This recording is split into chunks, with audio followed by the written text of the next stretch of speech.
మీ నాయకుడిని మీరు దగ్గరగా చూసినప్పుడు ఆ నాయకుడి ఒంటరితనం మీకు కనిపించాలి, ఆ నాయకుడి బలహీనతలు మీకు కనిపించాలి, ఆ నాయకుడి బలాలు మీకు కనిపించాలి, ఆ నాయకుడి తగ్గింపు మీకు కనిపించాలి, ఆ నాయకుడు ఎలా ప్రవర్తిస్తున్నాడు అనేది మీరు చూస్తారు. క్రీస్తుకు దగ్గరగా ఉన్నాడా లేకపోతే ఎచ్చులకు పోతున్నాడా అనేది మీకు కనిపిస్తుంది. క్రీస్తుకు దగ్గరగా ఉండే నాయకునితో కలిసి మీరు ప్రయాణం చేస్తే ఆ మాధుర్యం వేరు. టీవీలో కనిపిస్తే టచ్ ఏముంటుంది, పర్సనల్ టచ్. టీవీలో ఆబ్వియస్గా ఇక్కడ నేను కూర్చున్నాను అని అంటే డ్రామానే వేస్తాను, బాగానే కనిపించడం కానీ మీకు కనిపిస్తాను. అలా కాదు, నాతో దగ్గరగా ప్రయాణం చేయండి. మా జాషువా ఉన్నాడు, దగ్గరగా ప్రయాణం చేస్తాడు. పొద్దున్న నుంచి సాయంత్రం వరకు నా బతికేంటో తెలుసు. అలా that is when you know personally ఒక వ్యక్తితో. That is how fellowship is built. That is how leaders are made leaders.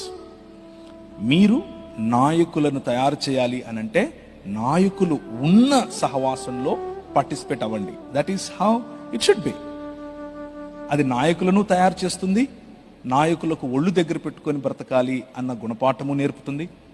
లేకపోతే నాయకులు పోయి, లేకపోతే క్రీస్తు దాసులు పోయి సెలబ్రిటీలు అవుతారు.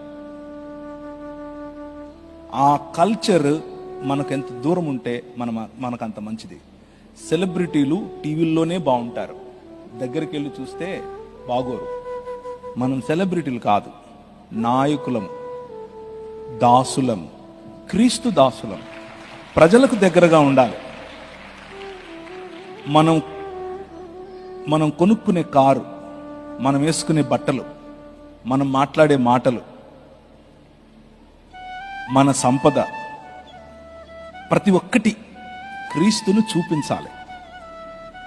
అలా చూపించలేని, కనెక్షన్ లేని క్రైస్తవం కొద్ది రోజుల తర్వాత డొల్లపోతుంది. So let's not do that.